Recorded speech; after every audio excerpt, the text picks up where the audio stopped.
अभी कुछ समय पहले तक दुनिया भर में चाइनीज खिलौनों की मार्केट में भरमार थी। कहा जा रहा था कि खिलौनों के मार्केट में चाइना का डंका बज रहा है।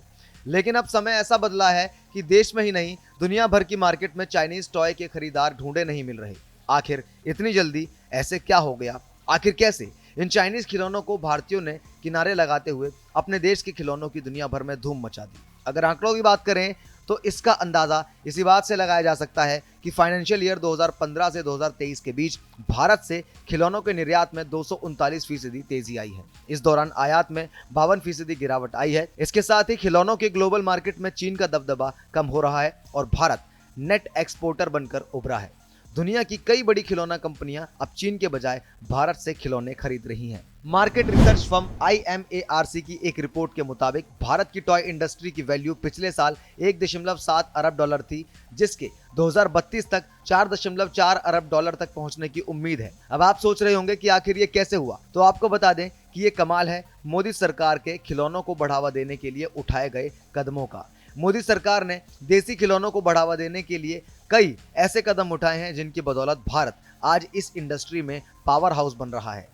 बिजनेस स्टैंडर्ड्स की एक रिपोर्ट के मुताबिक देश में खिलौनों की बिक्री के लिए BIS अप्रूवल को अनिवार्य बनाने, देसी खिलौनों को बढ़ावा देने, दुनिया भर की कंपनियों को चाइना +1 पॉलिसी और बेसिक कस्टम्स ड्यूटी को बढ़ाकर 70% किए जाने से देश में खिलौना उद्योग ने उड़ान भरी है। इंडस्ट्री के जानकारों का कहना है कि हैस्ब्रो, मेटेल, स्पिन मास्टर और अर्ली लर्निंग सेंटर जैसे ग्लोबल ब्रांड्स भारत से खिलौने खरीद रहे हैं। इसी तरह ड्रीम प्लास्ट, माइक्रोप्लास्ट और इनकेस चीन से भारत में अपना फोकस शिफ्ट कर रहे हैं। BIS की अनिवार्यता लागू होने से पहले भारत में 80% खिलौने चीन से आते थे, लेकिन अब चीन से खिलौनों के आयात में काफी कमी आई है।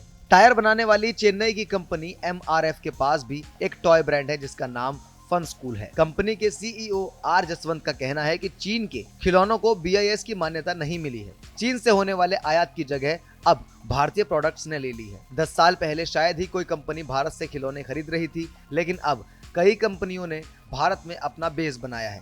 फन स्कूल कई अंतर्राष्ट्रीय कंपनियों को अपने खिलौने सप्लाई करती है, जिसमें Hasbro, Spin Master, Early Learning Centre, Flair और ड्रमॉन्ड पार्क गेम्स शामिल हैं। इस कंपनी के 60% खिलौने एक्सपोर्ट होते हैं।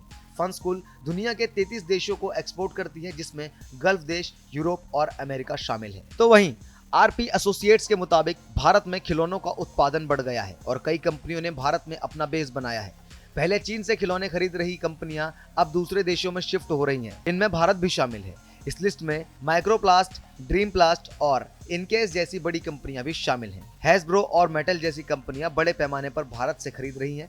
भारत सरकार ने 1 जनवरी 2021 से उन खिलौनों के आयात पर रोक लगा दी थी जिन्हें BIS से सर्टिफिकेट नहीं मिला है। साथ ही सरकार ने फरवरी 2020 में खिलौनों पर बेसिक कस्टम ड्यूटी 20% से बढ़ाकर 60% कर दी थी, जिसे मार्च 2023 में बढ़ाकर 70% कर दिया गया। टॉय एसोसिएशन ऑफ इंडिया का कहना है कि माइक्रो, स्मॉल और मीडियम इंटरप्राइजेस को सपोर्ट करने के लिए BIS नियमों में और ढील देने की जरूरत है। एसोसिएशन का कहना है कि देश में 6000 से अधिक खिलौना बनाने वाले यूनिट्स हैं, जिनमें से केवल 1500 के पास ही BIS लाइसेंस है। एसोसिएशन के प्रेसिडेंट के मुताबिक सरकार ने पिछले 2 साल में MSME सेक्टर में कई तरह की छूट दी है। देश में कई स्टार्टअप कंपनियां इस सेक्टर में आगे आ रही हैं। देश में गुजरात टॉय मैन्युफैक्चरिंग का हब बना हुआ है। प्रधानमंत्री नरेंद्र मोदी ने 2 साल पहले मन की बात कार्यक्रम में देश के लिए खिलौना उद्योग की जमकर तारीफ की थी। इस खबर को आप किस तरह से देखते हैं, कमेंट बॉक्स में हमें जरूर बताइए। वीडियो को लाइक कीजिए और तमाम अपडेट से रूबरू रहने के लिए सब्सक्राइब जरूर कीजिए आर्या ट्रेड टॉक्स को।